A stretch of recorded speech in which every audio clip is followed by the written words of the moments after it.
को आपकी पढ़ाई से डर लगता है, बहुत सारे लोगों को फिजिक्स से डर लगता होगा। फिजिक्स नाम सुनते साथ ही ऐसा एक बार तो पसीना पोछ ही लेते होंगे। कई लोगों को मैथ से डर लगता होगा। इंग्लिश से तो अब डरने की कोई बात ही नहीं है, वो तो अपन जेब में घुसा के चलते हैं, क्योंकि बाई बर्थ अपन जब कॉन्वेंट स्कूल में पढ़ते हैं तो इंग्लिश तो आ गई है लेकिन फिजिक्स नहीं आती है। तो भय और लोभ दो ऐसी चीज़ें हैं जो आपका विज्ञान खराब करती हैं। तो जब आपको किसी चीज़ को भय लगता है तो आप उसको स्वीकार कर लीजिए, एक बार उसको फेस कर लीजिए। मैं स्कूल में जब पढ़ता था तो हमारे टीचर थे अनिल सराफ, केमिस्ट्री पढ़ाते थे।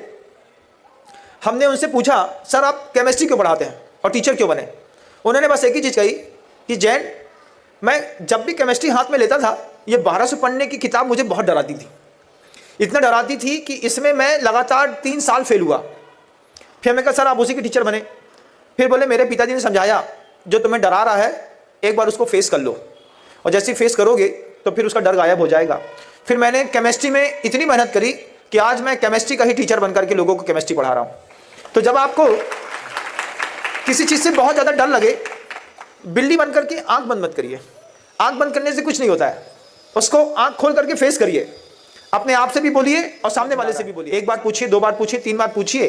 धीरे से वो चीज़ जिससे आपको डर लगता है और 15 दिन से ज़्यादा अगर वो डर अपने दिमाग में बैठ जाए तो फिर इंफिनिटी कॉम्प्लेक्स में चला जाता है। तो हमको इंफिनिटी में न जा करके या फिर किसी भी प्रकार से अपने आप को एंग्जाइटी में न जा करके अपने आप को ऊपर निकालना है। तो उसी वक्त फेस करो, किताब देखो और सोचो किसी आदमी ने ही लिखी होगी और वो भी हमारे आपके जैसे होंगे। बहुत बड़ी चीज़ नहीं है, बहुत जल्दी पढ़ लेंगे, अपने बारे में पॉजिटिव वाइब्स निकालेंगे और तुरंत आपका कमाल से परिवर्तन होना शुरू हो जाएगा। एक तो आप लोगों की एक और सुधारने वाली आदत बता देता हूँ, आप लोग मुस्कुराते नहीं हैं, और मुस्कुराते भी हैं तो उसको देख करके मुस्कुराते हैं जिसको देख करके मुस्कुराने से कोई फायदा नहीं है। क्या समझे? तो सबसे पहले फुल टाइम अपने चेहरे को एनर्जेटिक बना करके जीना सीखिए।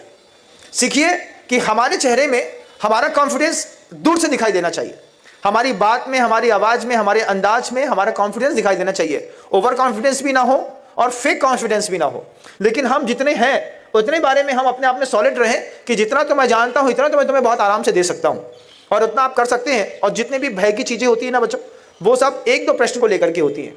करीब करीब आप 90% क्वेश्चन तो सॉल्व कर चुके होते हैं, 2-4 क्वेश्चन डराते होंगे। तो 2-4 से क्या डरना जब 90 अपने हाथ में है, तो है ना। 2-5 छोड़ देने में भी भलाई है, क्योंकि परफेक्ट तो और कंप्लीट मैन तो दुनिया में कोई नहीं हुआ। तो अपन क्यों सोचते हैं कि 100/100? बस इतना सोचो कि बेहतरीन परसेंटाइल आना चाहिए और बेहतरीन जॉब के लिए हमको एक अच्छा कॉलेज जरूर मिलना चाहिए। प्रयास करेंगे तो सब मिलता है, लेकिन चेहरे को कॉन्फिडेंट बनाने के लिए मुस्कुराना सीखिए।